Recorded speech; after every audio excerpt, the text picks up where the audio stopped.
Hello and welcome to this training module on SBP Standard 1, Feedstock Compliance. In this session, we will walk you through two versions of the standard. First, version 2.0, which was published in May 2023, and second, the newer version 2.1, published in April 2026. Version 2.1 introduces several important updates, primarily to align with the EU Renewable Energy Directive, commonly known as RED III. We will highlight each of these changes as we go through the standard so you can clearly see what has been updated and why. Let us get started.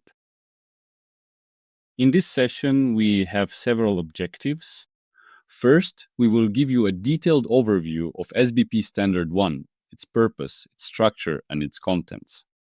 Second, we will connect the standard to the accompanying guidance document, which provides practical support for implementation.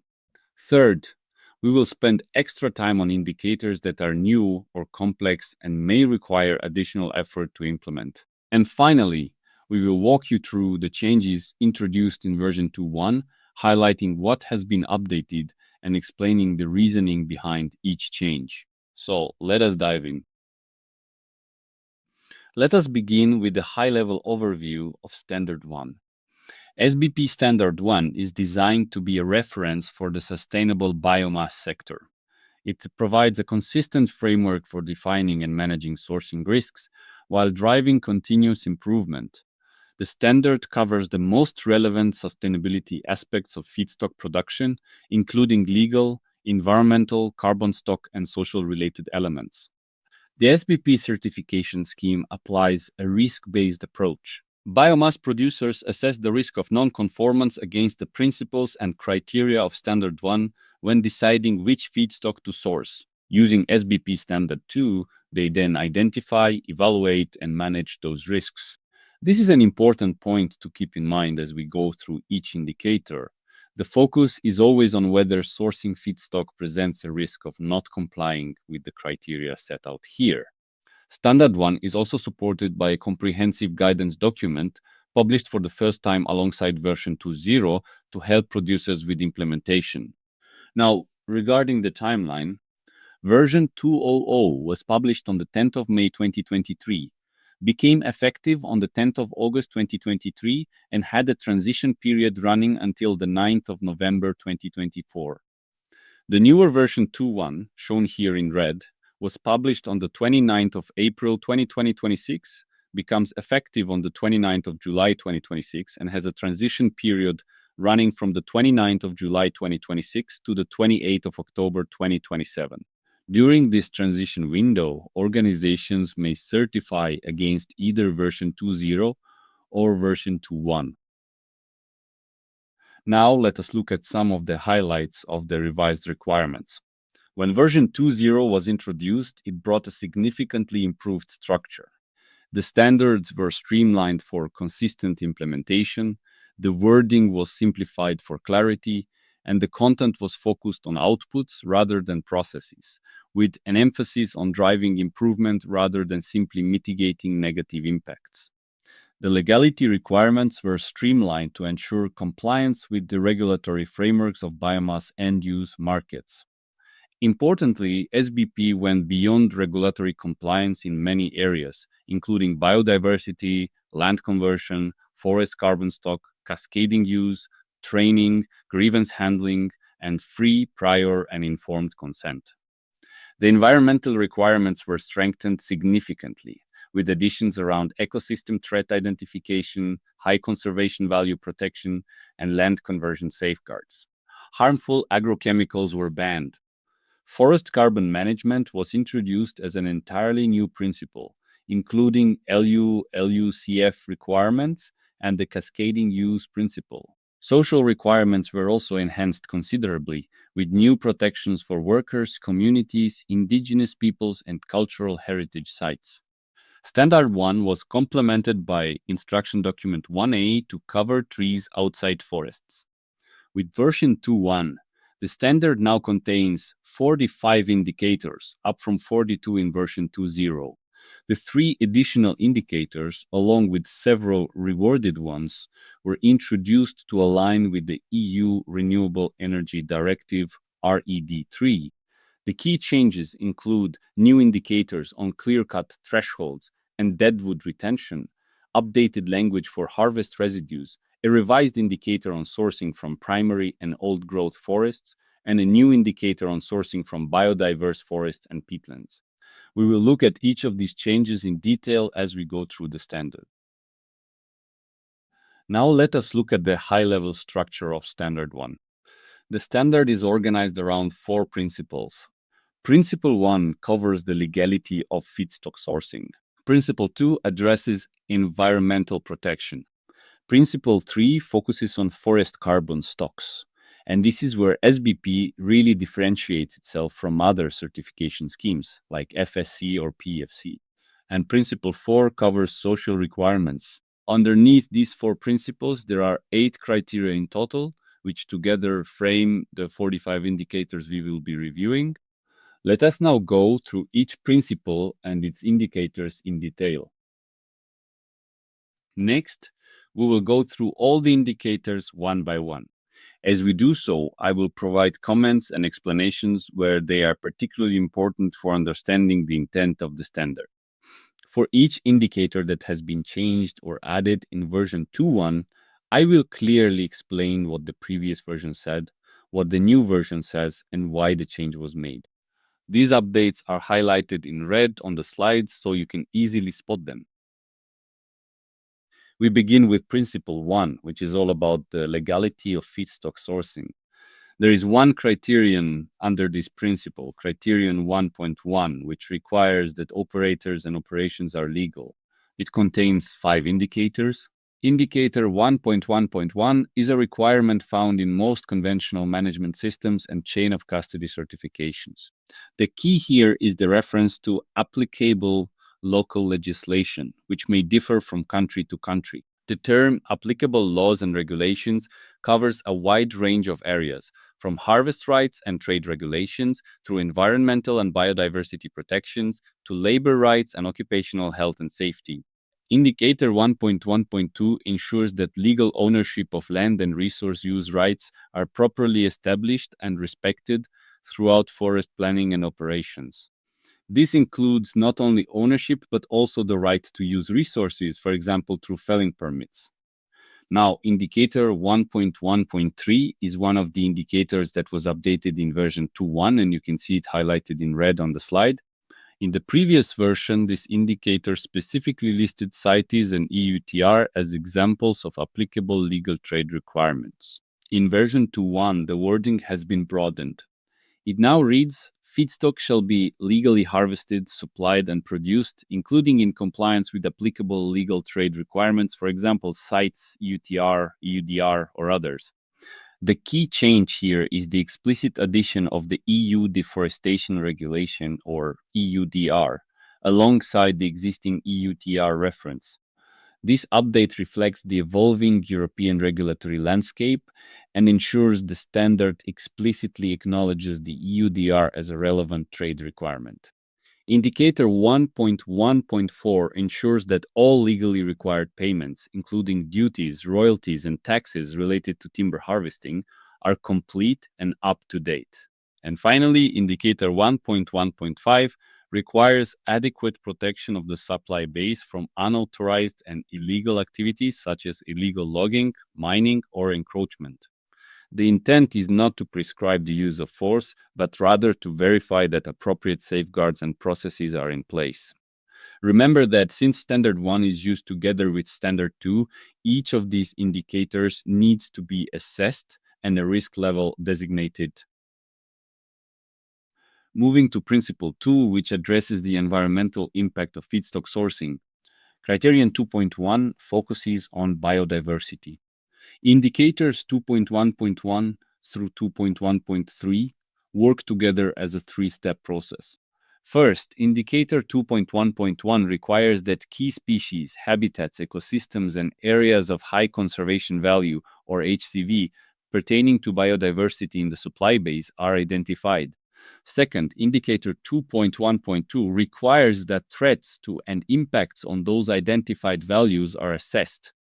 And third, Indicator 2.1.3 requires that those biodiversity values are maintained or enhanced. The HCV approach, as described by the HCV Resource Network, identifies 4 categories of HCV that pertain to biodiversity. Concentrations of biological diversity, including rare and endangered species, intact forest landscapes, rare or endangered ecosystems and habitats, and basic ecosystem services in critical situations such as water catchment protection. In practical terms, the auditor will look at whether an HCV inventory was conducted, whether threats have been identified and evaluated, and whether appropriate mitigation measures are in place. Criterion 2.2 addresses ecosystem productivity, functions, and services. Let us look at the first 3 indicators.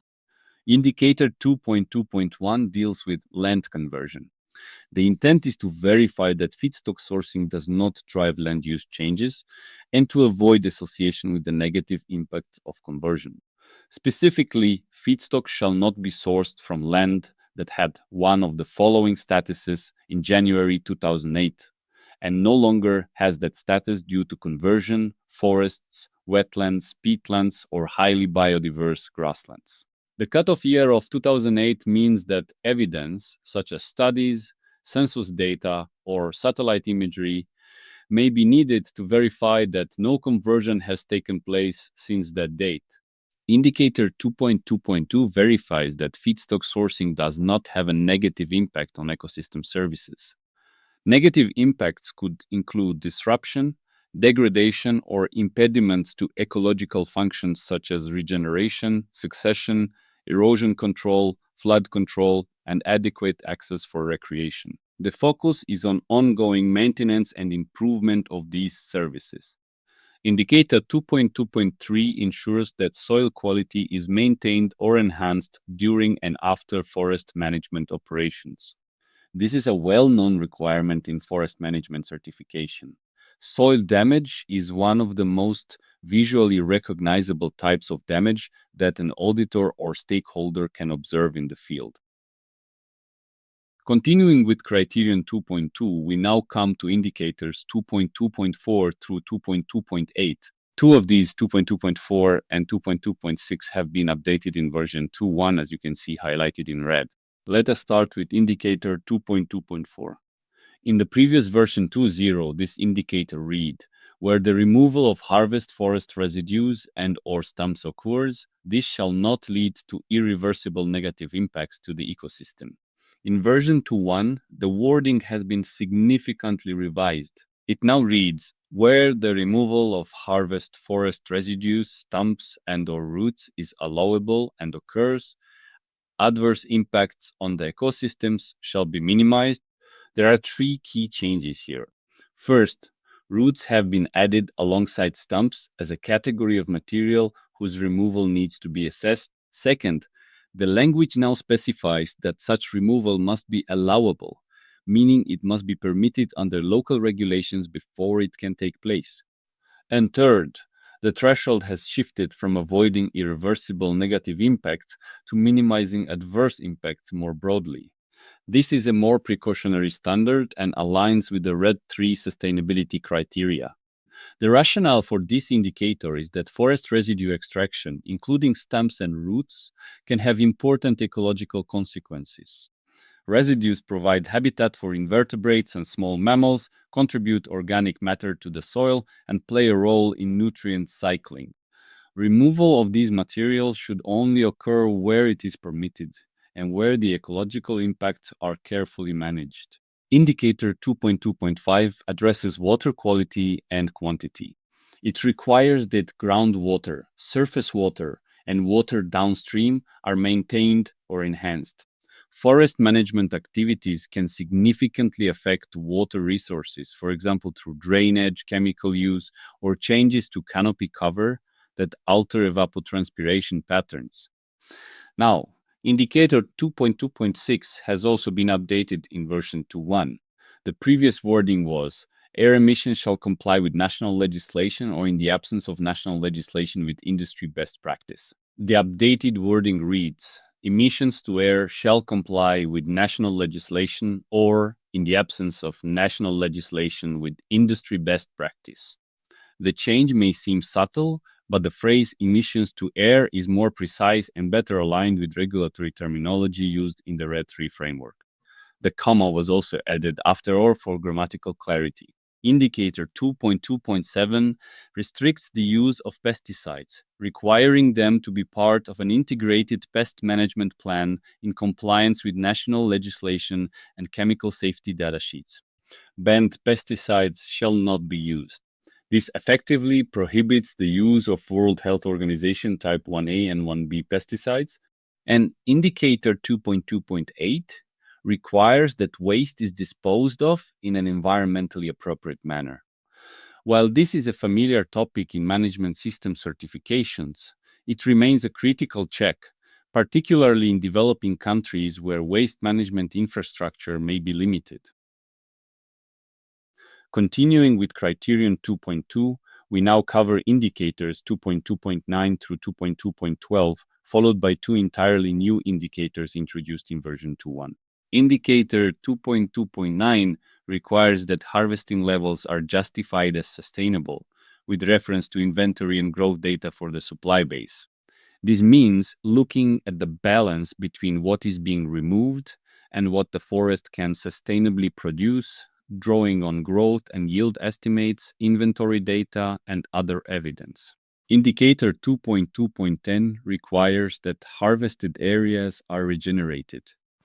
After harvesting, appropriate measures must be taken to ensure the forest is restored, whether through natural regeneration, replanting, or other techniques suitable for the site. Indicator 2.2.11 addresses the management of natural disturbances such as fires, pests, and diseases. Organizations must demonstrate that these risks are identified and that appropriate management measures are in place. Indicator 2.2.12 prohibits the use of genetically modified trees. This is a straightforward but important safeguard for biodiversity. Now we come to two brand new indicators added in version 2.1.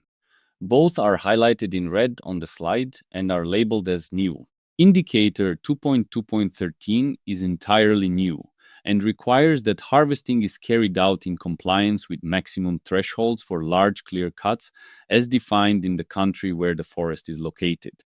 This indicator was introduced to align with the RED III sustainability criteria.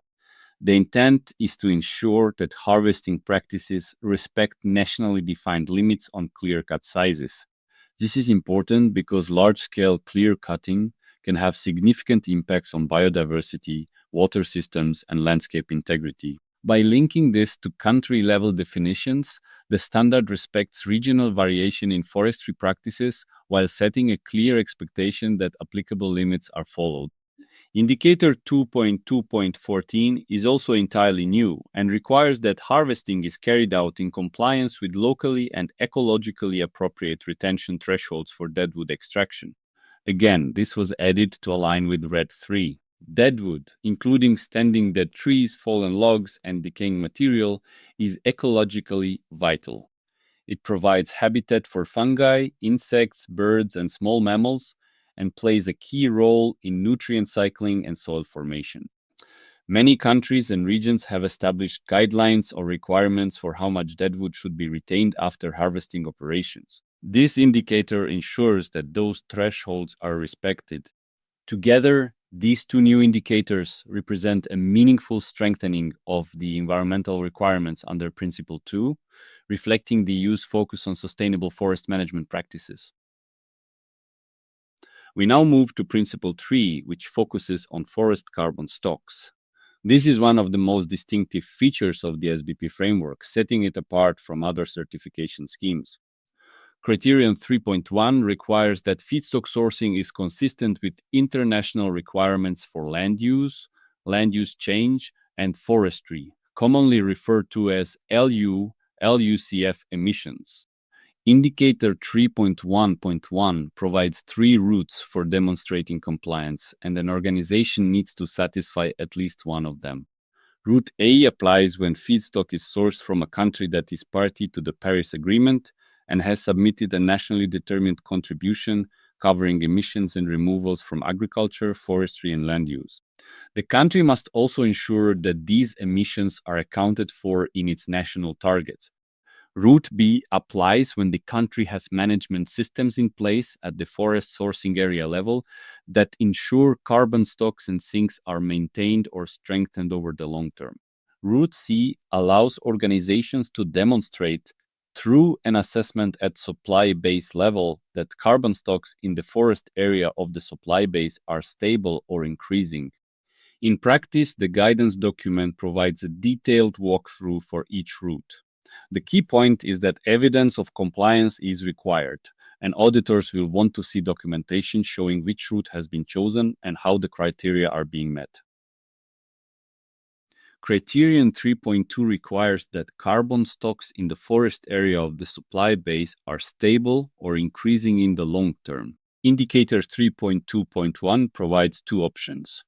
Option A allows sourcing from supply bases, where an assessment shows that forest carbon stocks are stable or increasing. Option B allows sourcing even if carbon stocks are declining, but only if the decline is due to natural causes such as fire, storms, pests, or disease, and is not the result of human intervention or harvesting practices.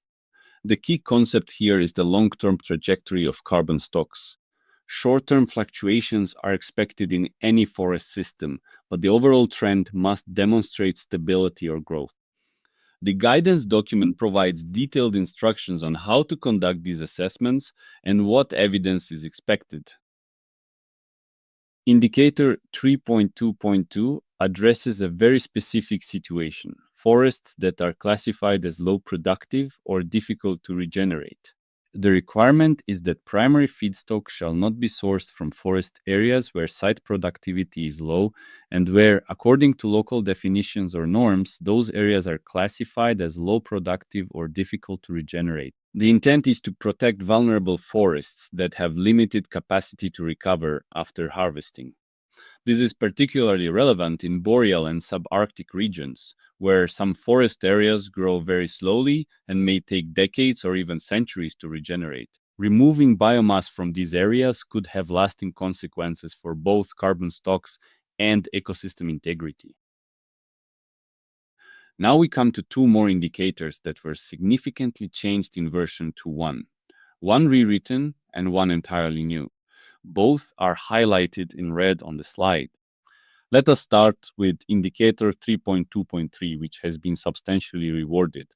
In the previous version 2.0, this indicator read, primary feedstock shall not be sourced from forest areas in the supply base which, according to local definitions or norms, are classified as having combined attributes of high carbon stocks and high conservation value. In version 2.1, the wording has been replaced entirely. It now reads, primary feedstock shall not be sourced from primary forest, old-growth forests, heathland forming a climax stage, or natural, highly biodiverse grassland.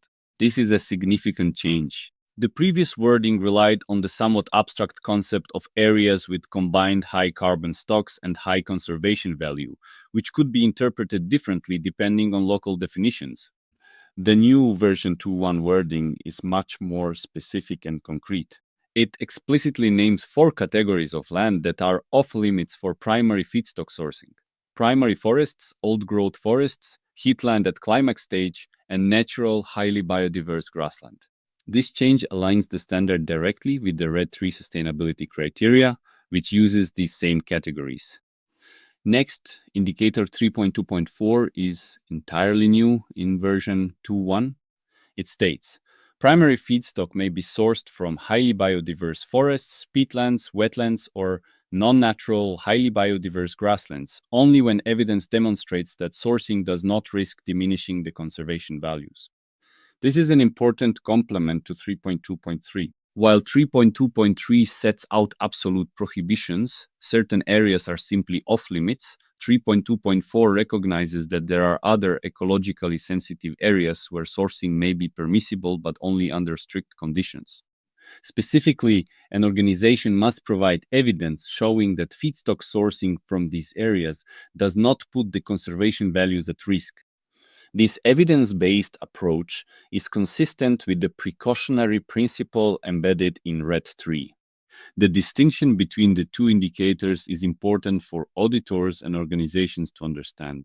Indicator 3.2.3 is a hard prohibition.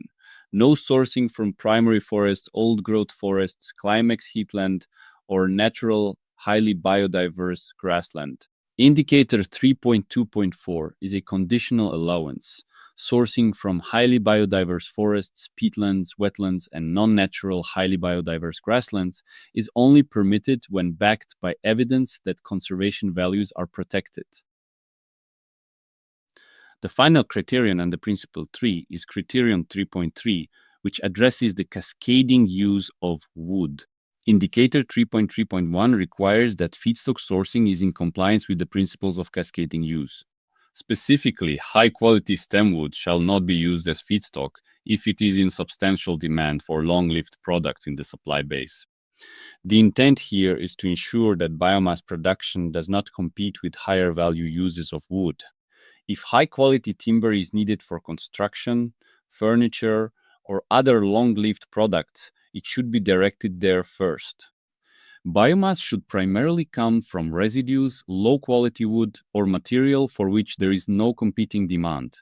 The phrase "in substantial demand" is important. It means that the restriction applies only where there is genuine market demand for that material for long-lived products. In cases where there is no such demand, for example in regions with an oversupply of certain timber grades, using that wood for biomass production would be acceptable. This wraps up Principle 3. Let us now move to Principle 4, which focuses on social requirements. We now move to Principle 4, which addresses the social dimension of feedstock sourcing. This principle has two criteria. Criterion 4.1 focuses on decent working conditions and labor rights. It contains 10 indicators, which together cover the full range of internationally recognized worker protections. Indicator 4.1.1 requires that freedom of association and the right to collective bargaining are respected in the workplace. These are fundamental rights recognized by the International Labour Organization. Indicator 4.1.2 prohibits forced or compulsory labor, and Indicator 4.1.3 prohibits child labor. These are absolute requirements with no exceptions. Indicator 4.1.4 addresses workplace discrimination. Workers shall not be discriminated against in hiring, pay, access to training, promotion, termination, or retirement.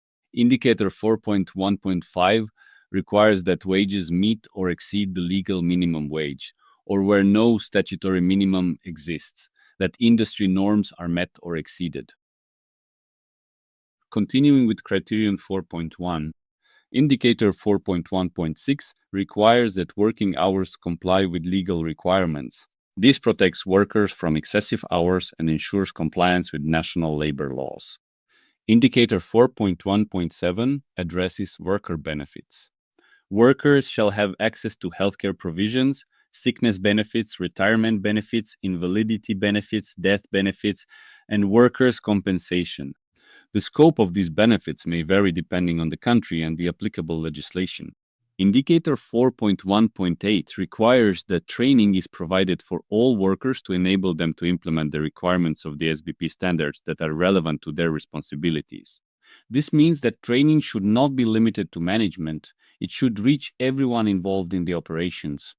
Indicator 4.1.9 requires that mechanisms are in place for resolving grievances and disputes in the workplace.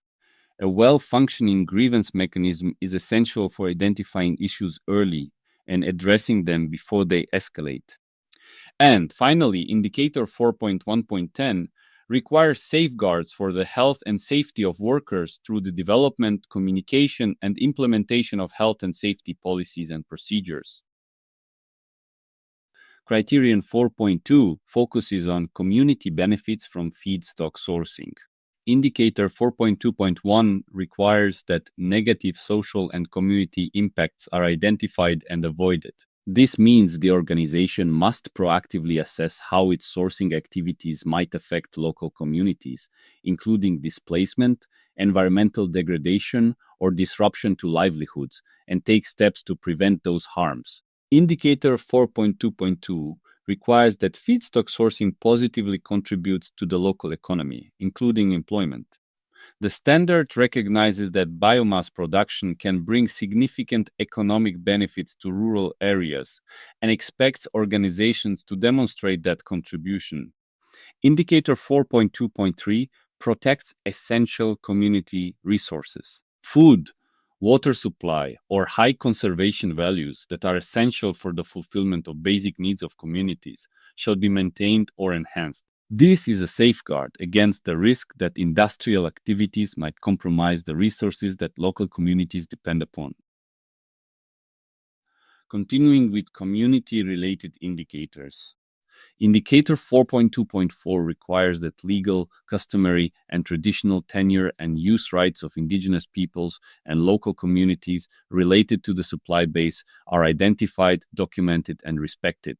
This is a critical safeguard, particularly in regions where formal land titles may not exist but communities have long established customary rights. Indicator 4.2.5 requires that mechanisms are in place for resolving grievances and disputes relating to tenure and use rights, as well as other land management practices.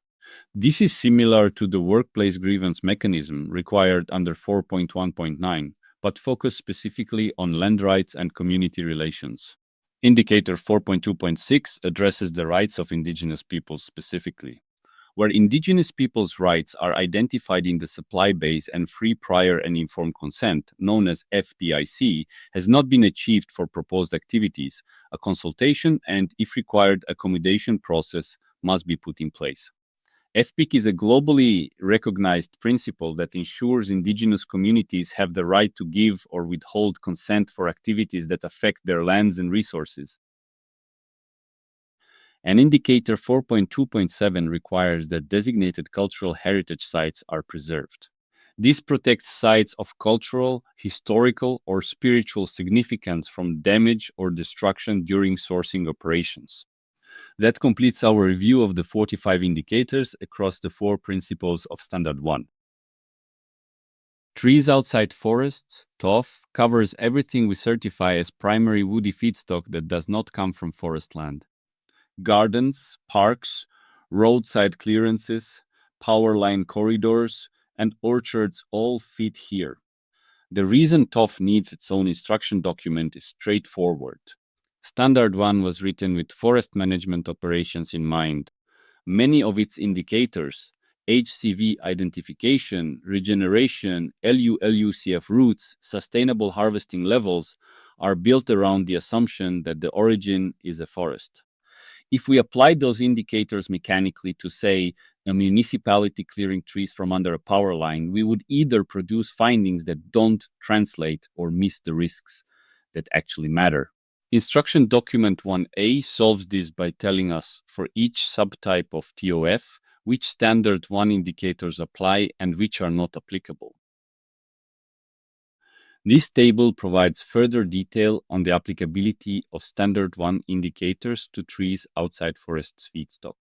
Take a moment to review the mapping, which shows how each indicator is adapted for the TOF context.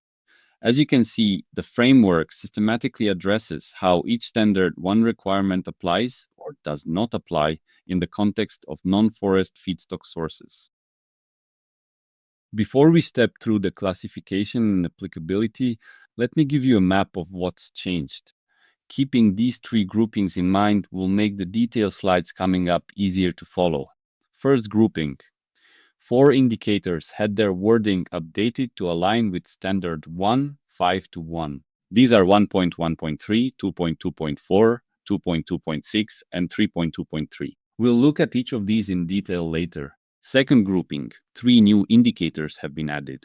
2.2.13 on clear-cut thresholds, 2.2.14 on deadwood retention, and 3.2.4 on conditional sourcing from biodiverse or carbon-rich habitats. Third grouping, The applicability matrix itself has been corrected for urban, domestic, and infrastructure feedstock on indicator 2.2.1 land conversion, and there is a new structural requirement that we'll spend time on at the end. Each TOF category now needs its own subscope, and CBs must check for that.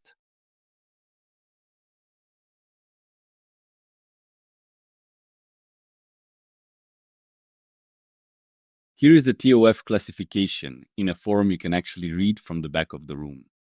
The full matrix is still in the document. What I want you to take away from this slide is the shape of it.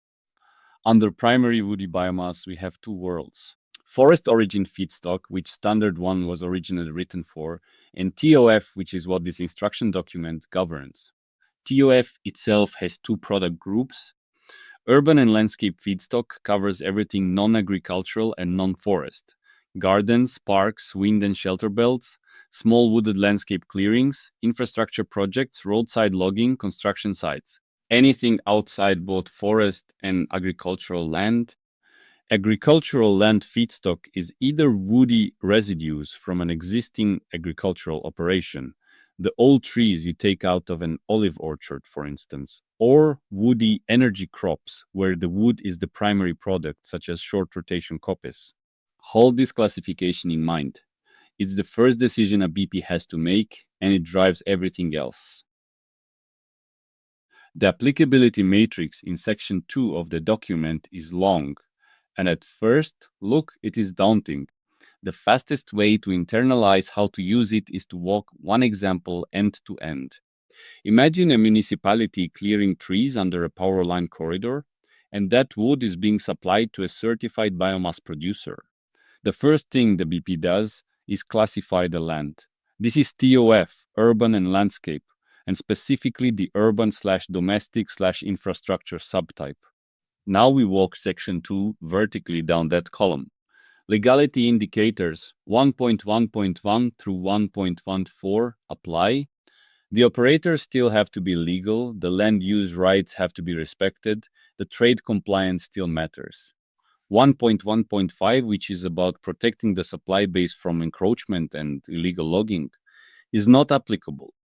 The biodiversity indicators under 2.1, HCV identification and maintenance, are not applicable here. The power line corridor is not a forest ecosystem in the sense Standard 1 addresses.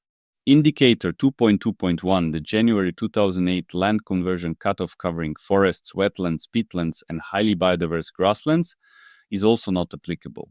The origin of this feedstock is by definition not forest, wetland, peatland, or biodiverse grassland. And a reminder, LU CF accounting under 3.1.1 still applies across all TOF. The climate accounting doesn't go away just because the tree came from under a power line. This slide carries what is probably the single most common gap we see on agricultural TOF risk assessment, so I want to slow down here.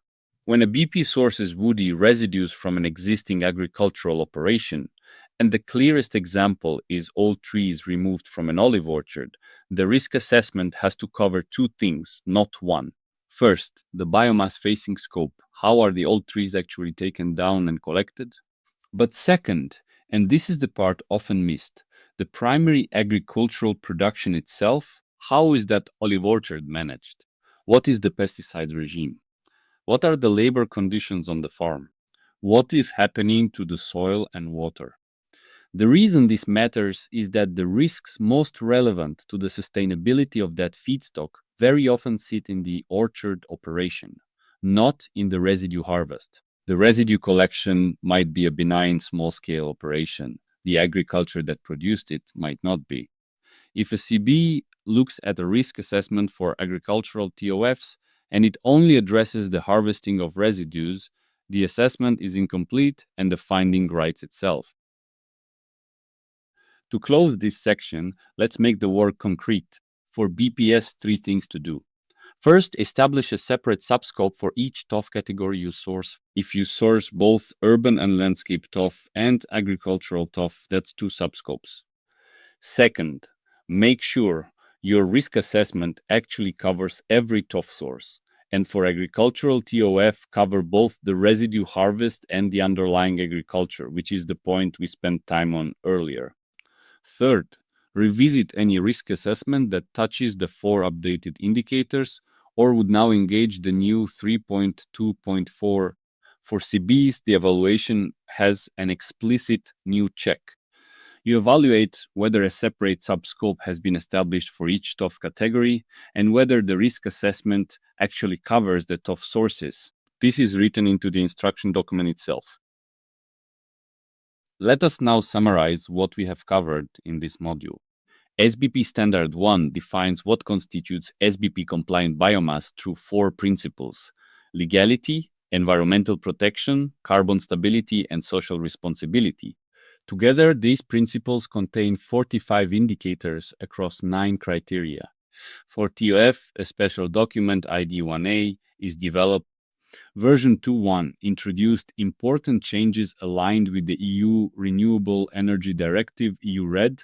These include new indicators for clear-cut thresholds and deadwood retention, revised provisions on harvest residues and air emissions, and strengthened protections for primary forests, old-growth forests, and biodiverse ecosystems. The transition period for version 2.1 runs from the 29th of July 2026 to the 28th of October 2027. During this time, organizations may certify against either version 2.0 or version 2.1. After that date, all certifications must be against version 2.1. Remember that Standard 1 is used in conjunction with Standard 2, which provides the framework for identifying, evaluating, and mitigating the risks of sourcing feedstock that does not conform with these requirements. Thank you for completing this module on SBP Standard 1, feedstock compliance. If you have any questions about the standard or the changes introduced in version 2.1, please do not hesitate to contact SBP.